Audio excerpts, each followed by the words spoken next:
American correspondent made the first report at American warships, not under the Japanese authorities. Even the Japanese correspondents were strictly prohibited from reporting the truth. Strict control of information by the military of Japan. So why the authorities at that time did that? That means even the authorities at that time of Japan, they recognized that was not good. That was a criminal activity. So they prohibited all the media to stop reporting, but they cannot stop. And for the current Japanese government, of course, everyone knows it's anti-human crimes. If they recognize the truth, then they need to rethink, reassess, revalue that part of Japan's history. And unfortunately, now that part of history of Japan haven't been correctly reassessed. But isn't it a clear understanding you will have a clear conscience only when you can face up to history and repent? Isn't that the logic in Japan now? No. What Japan's logic was is like this: the historical activities at that time they did was not wrong. And at that time, Japan was a great country. Now they want to be great again. If you go to Japan, the current capital airport, I saw a slogan say, "Japan is re-rising." And I personally welcome Japan re-rising, but through what way? Through what path? And the wrong recognition of the history of Japan indicated they were trying to re-rise in the wrong way based on the wrong historical assessment and recognition. So that's really worries for many Asian neighboring countries and the neighboring peoples, including me. And that's why I think China established this National Memorial Day to remind its people of that dark chapter in history. But it was only established 4 years ago. What do you make of the timing of such a decision? Well, Japan is rising. In the course of re-rising, now is a really critical historical point for every important nation here. And 4 years ago, we set up the legislation not only to educate the Chinese people to remember the history, but also want to remind Japan to reassess the history. What we want is not to stand up the history, but want to make a common knowledge about the shared history. Actually, that history was shared by Chinese people, by Japanese people, by many Asian peoples. And we need a shared history recognition, and based on the shared concept of the history, then we can face the shared future.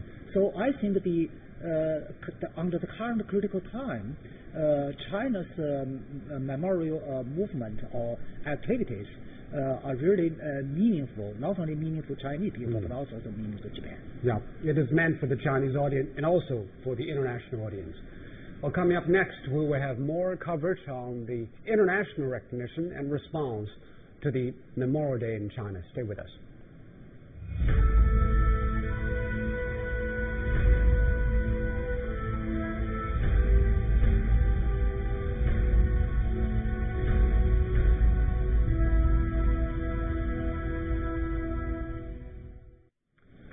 So on this particular day, we not only honor the victims, but also show our respects to those who have devoted their time and even lives to exposing the truth. One of them is the late Iris Zhang, the Chinese-American author of the book, The Rape of Nanking. Since 1994, she spent more than 3 years visiting many of the survivors of the massacre, referring to a large number of documents to recount the history to the world. And for more about the memorial activities about her, let's go to our reporter Tao Yuan, who is now standing by the Memorial Hall for Iris Zhang. Good morning, Cao Yuan. What can you tell us about Iris and her work? Good morning. Good morning, Zhou Yue. Well, she's certainly best known for her best-selling book, The Rape of Nanking, in which she wrote in painstaking detail just exactly what happened in Nanjing in 1937, what caused it, and what followed. A very bare-bone version of her life would be that she was born and raised in the U.S. Her parents emigrated to the U.S. Both are scientists, doctorate graduates from Harvard University. Iris Chang studied journalism and would go on to write 3 books in her short life. In 2004, very tragically, she committed suicide. She was researching for her 4th book at the time about American POWs, and she was definitely under a lot of stress and pressure from years of dealing with quite heavy subjects. And by that point, she had become severely depressed, and her family believes that she took her life under the hallucinatory effects of the antidepressants that she was taking. So, yeah. And about her book, actually, she is an American, although she's ethnically Chinese, but she chose to write a book about the massacre in Nanjing, which grabbed the attention of the world. Why did she choose to write that topic? Well, Zoe, that's actually a very good question, because unlike Hiroshima or the Jewish Holocaust, the mass torture, rape, and murder in Nanjing had largely been forgotten by people outside of Asia by the time Iris wrote her book. And she really single-handedly brought it back into the public consciousness. She called it the forgotten Holocaust of World War II, and she said she was afraid that if no one does anything about it, it's going to be reduced to a footnote of history. And her book was actually the first and full study in English of the Nanjing tragedy. And after the book was published, though, she received numerous threats from Japanese ultranationalists. Her friend said she became very concerned for her safety. She believed that her phone was tapped. She described finding threatening notes in her car, and she said she was confronted by a man who just barely said, "You will not continue writing this anymore." And I know you are at the Memorial Hall for Iris, which is Huai'an in Jiangsu province. Why Huai'an, and what are the people there saying about Iris and her book? Well, Huai'an is just about 200 kilometers north of Nanjing City. This is the hometown of Iris's parents, and although Iris Chang grew up in the United States, people in this city really see her as a national hero. This hall opened to the public in April this year, so a short while ago, and Iris Chang's parents, Ying Ying and Xiao Jinchang, actually donated dozens of pieces of her old belongings to the museum dedicated to her memory. So we actually paid a visit inside to see what it looks like inside the museum. There were stories of women who were nailed to walls and impaled after being raped, or nailed to boards and run over by army tanks. There were stories of people being hanged by their tongues on iron hooks, or buried waist down in the soil so they could be ripped apart by German shepherds. History once forgotten. But young journalist Iris Chang stubbornly refused to let go, and she wanted the world to remember. Now she's remembered in this museum in her parents' hometown in eastern China's Huai'an city. She was so young, she took on what shouldn't have been her responsibility and endured what shouldn't have been her pain. 6 halls dedicated to her memory, right in the center of the museum where it all started. The visual shock of these photos prompted Iris Chang's quest for the truth. In her book, she wrote, "I was suddenly in a panic that this terrifying disrespect for death and dying would be reduced to a footnote of history." It did not, thanks to her effort. 13 years after death, her fight for truth continues to inspire younger generations. She put a lot of effort into writing this. It's a really hard time for her. She was human, and she never gave up in her quest for the truth and the pursuit of social justice. Her old belongings shedding light on her life and work. 他们提供给我们女儿的心爱之物。Her parents donated these to the museum. It was difficult for them since these are the memories of their daughter, but they also want to see her inspire more people. Words are the best form of life after death, she once wrote. Her legacy certainly lives on. And the late American writer Iris Zhang wrote the book, The Rape of Nanjing, and that bestseller that threw light on that dark period of Chinese history. And our correspondent Mark New caught up with Chang's parents to talk about her legacy. Visiting the gravesite of a beloved child is a cruel task for a parent. But each time Yingying and Xiaojing Tang come, they do find some comfort in seeing flowers already there. Strangers bring them all the time to pay tribute to Iris and all she stood for. Iris has very close relationships with me and with her mother. She always liked to ask questions with us. From time to time to think about her. Yes, I feel the pain. Earlier this year, the Tangs were happy to witness what they see as a continuation of Iris's work, the unveiling of the first Comfort Women Memorial in a major U.S. city, San Francisco. But the Tangs were disturbed by the reaction of the Japanese government. Japanese government still continue protesting. They launch a campaign for a lot of people in Japan to write the protesting letter. They are forced, against their will, kidnapped those young girls and women to go into the military brothel. How could they deny this part of history? The honors for Iris continue as this piece of land, just a few minutes' walk from her parents' home, will eventually become this, Iris Chang Park. But Microsoft's desire to build a well on this land for cooling their data center has caused an indefinite delay. When this area does finally become a park, it will feature a famous quote by Iris about the power of one. One person or one idea can start or end a war or subvert an entire power structure. It's that message that also inspires her parents in their own time of need. We always continue her work, keep this part of history alive. Mark New, CGTN, San Jose, California.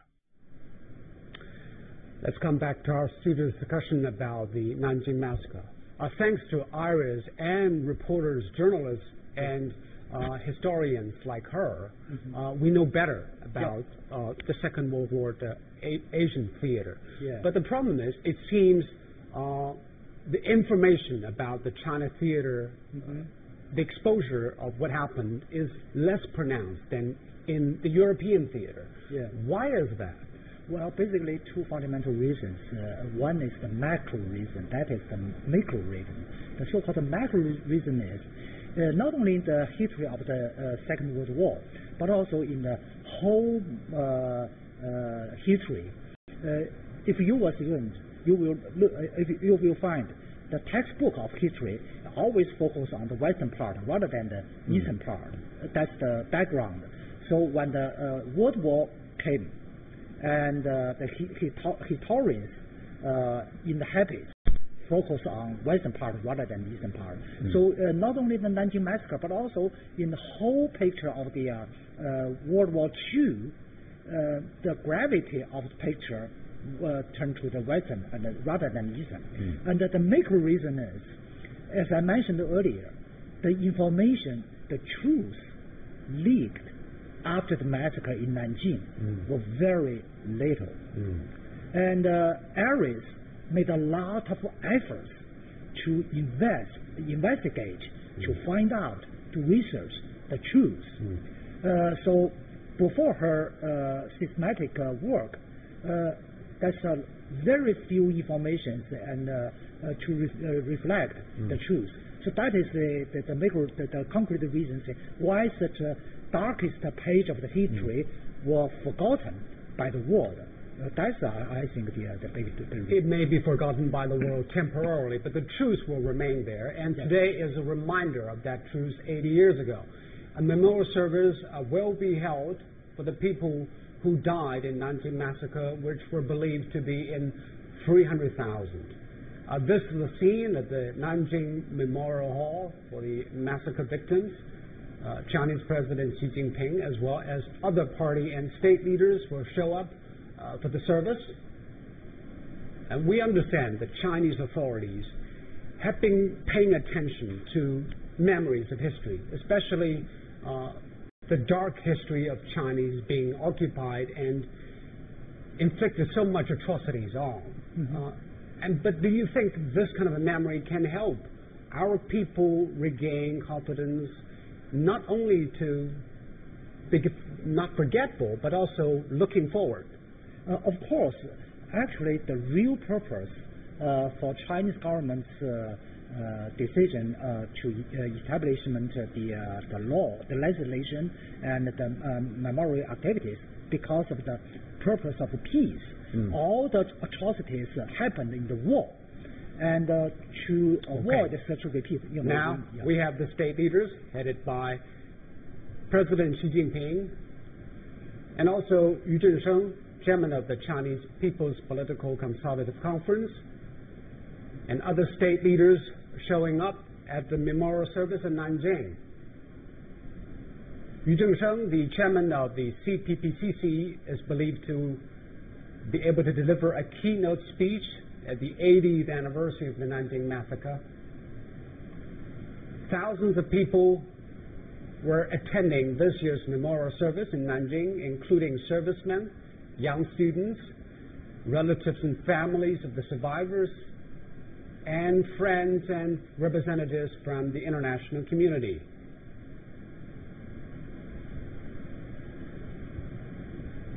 They will sing national anthem while observing a minute of silence to pay the tribute to the victims who perished in the winter of 1937. And also a declaration of peace will be read out. The bell of peace will be rung in memory of those who died in the massacre.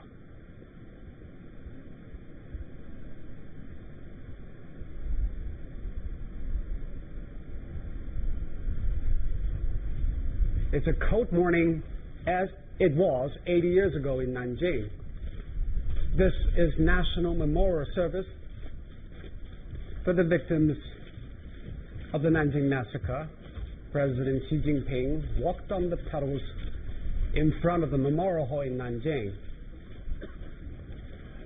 He will be observing, as everybody else at the side, a minute of silence to pay tribute to who died in that atrocity 8 decades ago.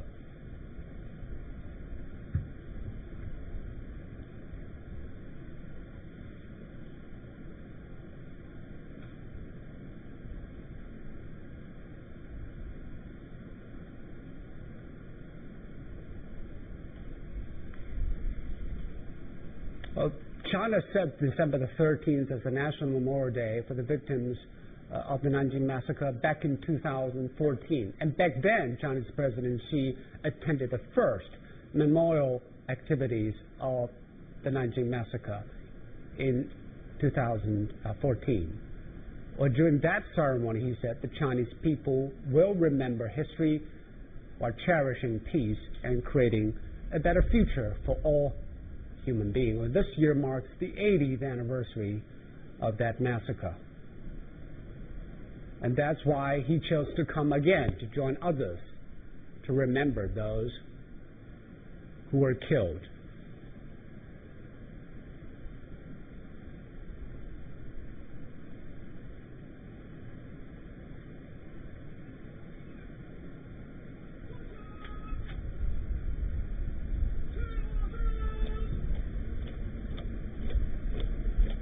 The guards of honor in front of the Memorial Hall.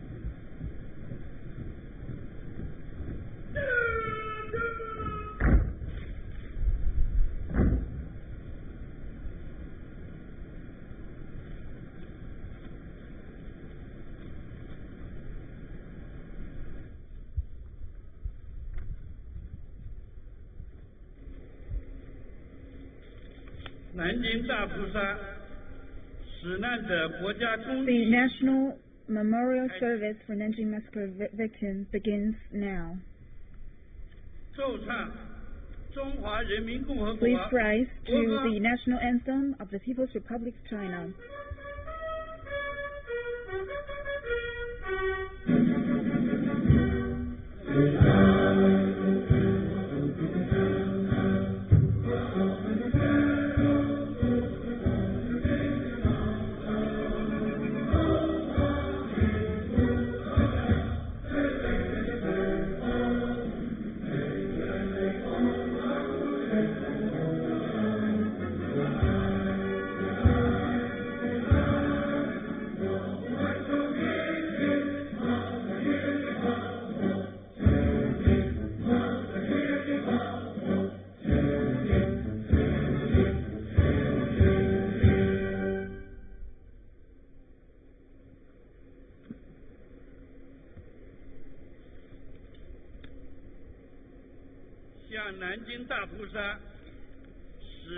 Now let's pay a minute of silence to the victims.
The end of moment.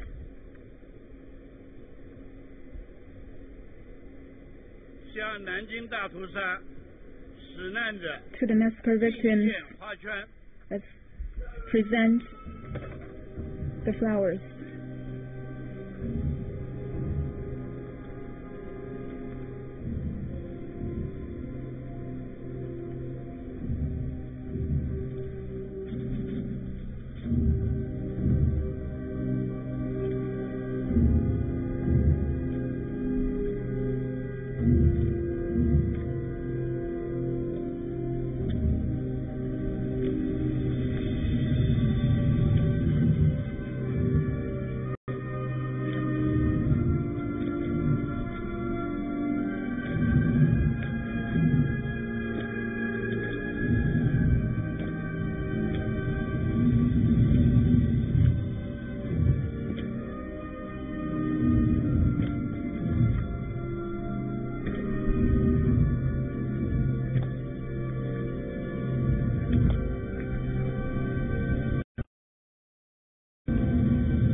Now, let's welcome the representatives of the middle school students in Nanjing to chant the Peace Manifesto.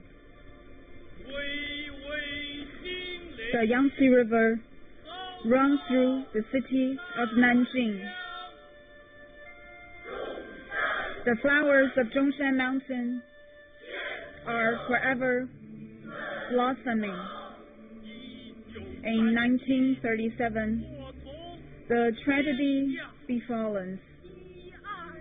On December the 13th, the city had been invaded. The Japanese invaders commit unspeakable crimes.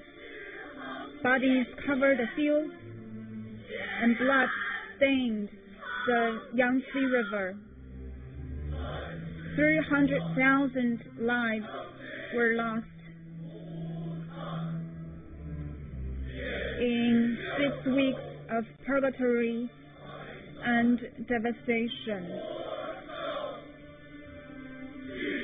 the world had been shocked and the whole country in mourning. The cold winter is the witness to the calamity. It's an unprecedented event and a dark page in human civilization. It's tragical, yet alarming. Weakness and poverty leads to shame and humiliation. Invasion and separation plagued our motherland. But the people were awakened and strived for independence and liberation. Reform and rejuvenation has prospered the country. But we should never forget history as its lesson to its descendants. Pains and suffering is what made us strong. 80 years of struggle has been engraved in history. We were never defeated, but grew stronger ever since.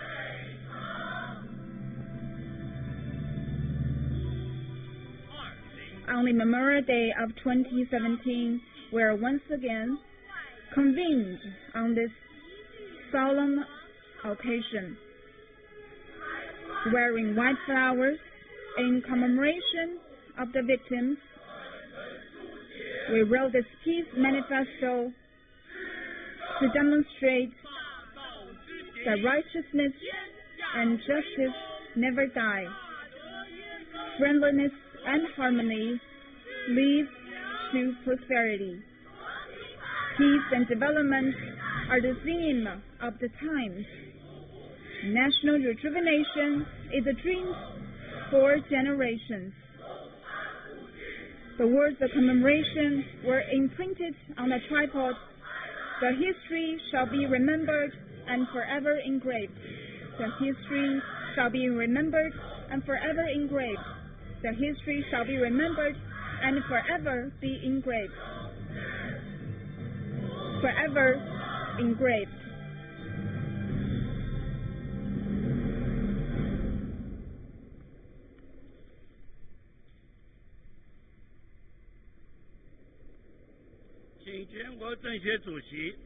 Now let's give the floor to Mr. Zhongshan, Chairman of the CPPCC.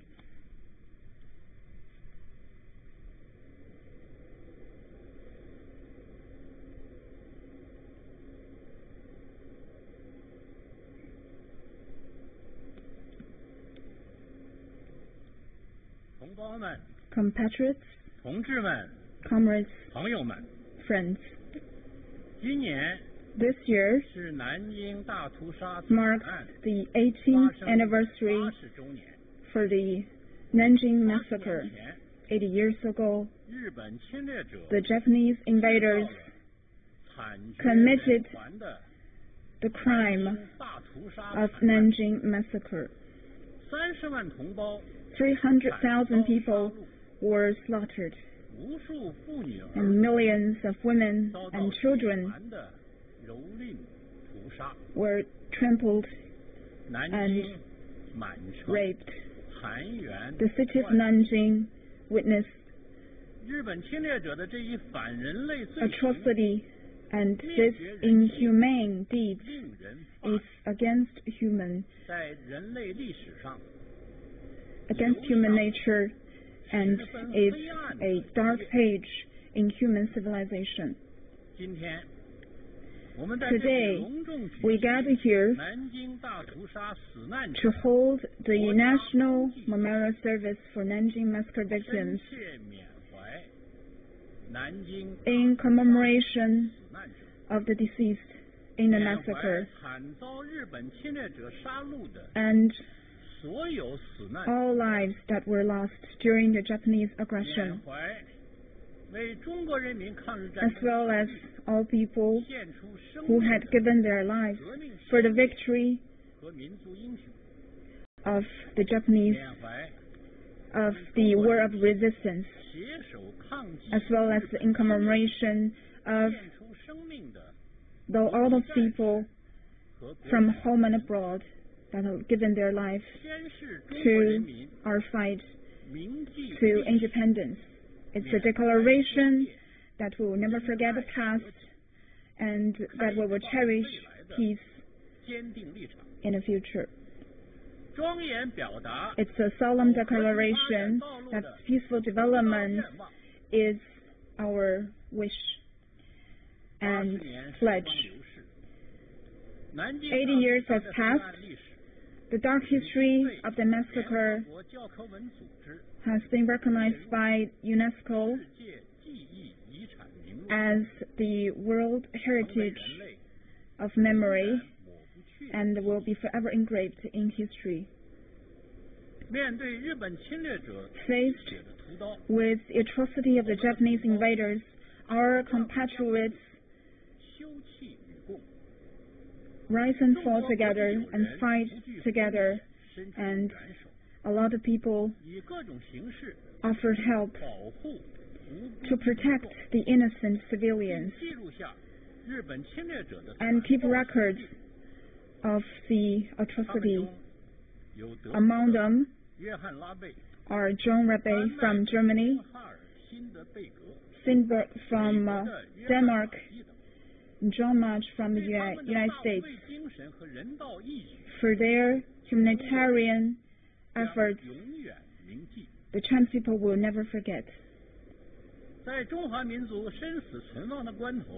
the critical moment of life and death, and faced with the atrocity of the Japanese invaders, the Chinese people stayed together, and patriotism has convened us all.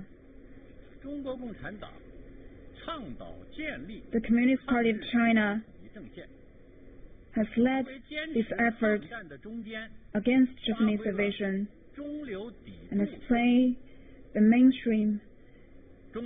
part in the fight against Japanese invasions. The Chinese people paid great sacrifice to defend national sovereignty and independence, and life and blood were given in order to defeat the invaders, and has finally won the war of resistance, and has yet written a chapter of resistance. In 14 years of fighting against resistance,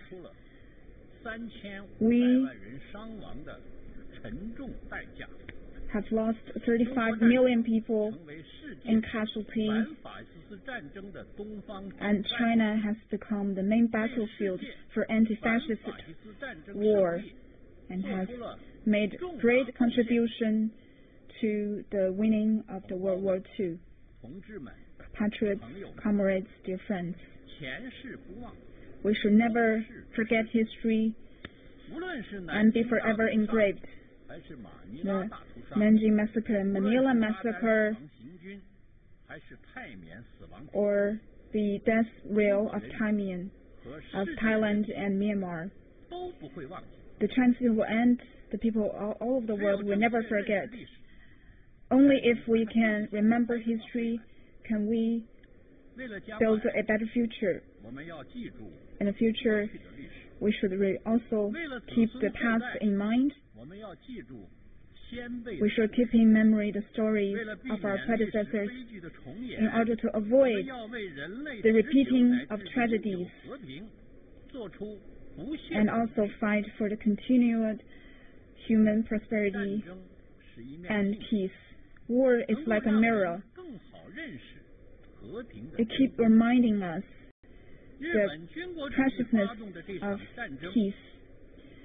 This war, led by the Japanese militarists, has caused great casualties and pains and sufferings to the Chinese people and to the Japanese people alike. The people of China and Japan should cherish this peace,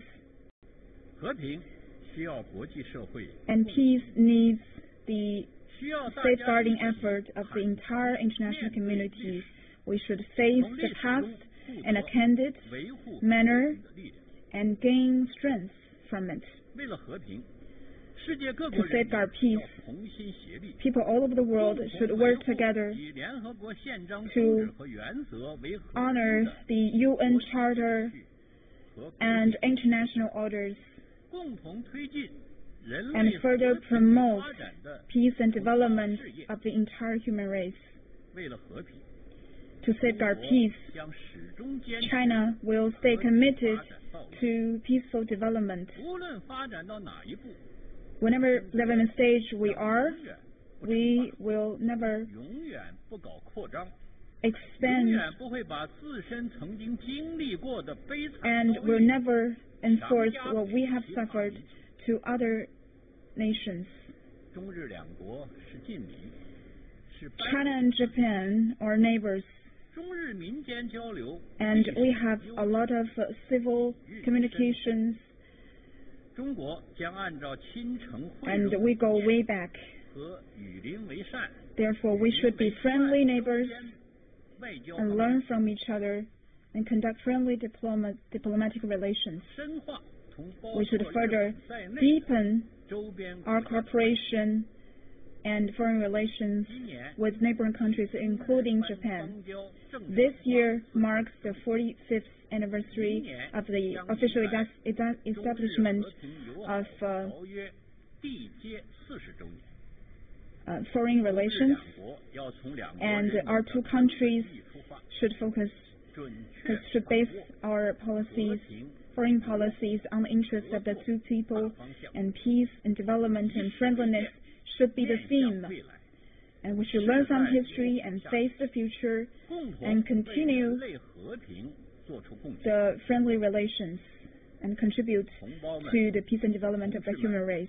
Comrades, compatriots, friends, since the 18th National Congress, the central leadership centered around President Xi Jinping has shouldered historical responsibilities and proposed a series of new concepts, new strategies, and new theories, and has stipulated major targets and principles and regulations and major costs, and has thus promoted the development of the party and the country as a whole. In this solemn occasion, we are here to commemorate the past, commemorate the victims and the patriots. With our efforts, our national comprehensive strength has entered the top league of the world, and our national position has been raised, and the livelihood of the people and the nation has been entirely changed. The socialism with Chinese characteristics has entered a new phase. Our mission calls for responsibility, and the mission will lead us to the future. Today, the Chinese people are stronger than ever, and capable than ever to realize the national rejuvenation In this new long march, the Chinese people will also stay true to the socialism with Chinese characteristics and its theories, and with the strong leadership of the Communist Party of China, we will further our efforts to strengthen the socialism with Chinese characteristics and create better lives for us all. The Chinese people is more than willing to work with people from all over the world to build a community of mutual destiny and be the contributor to world peace and contributor to world development and the protector of world orders, and together we will build a better future for the entire human race. Thank you.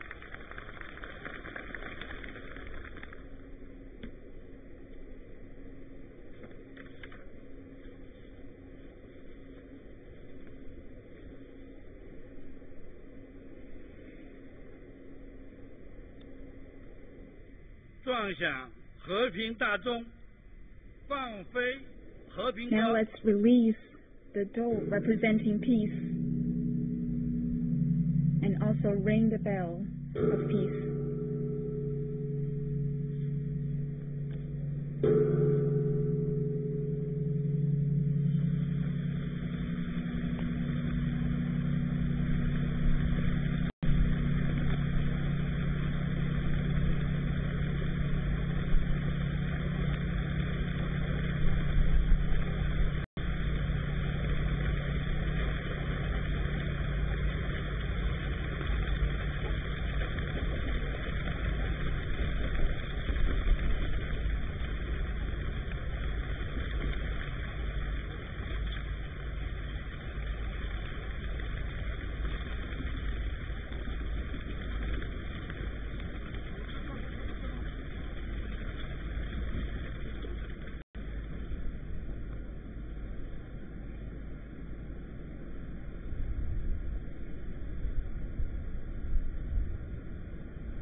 The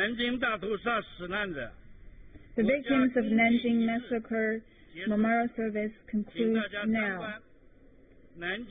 Please visit the memorial hall for Nanjing Massacre victims.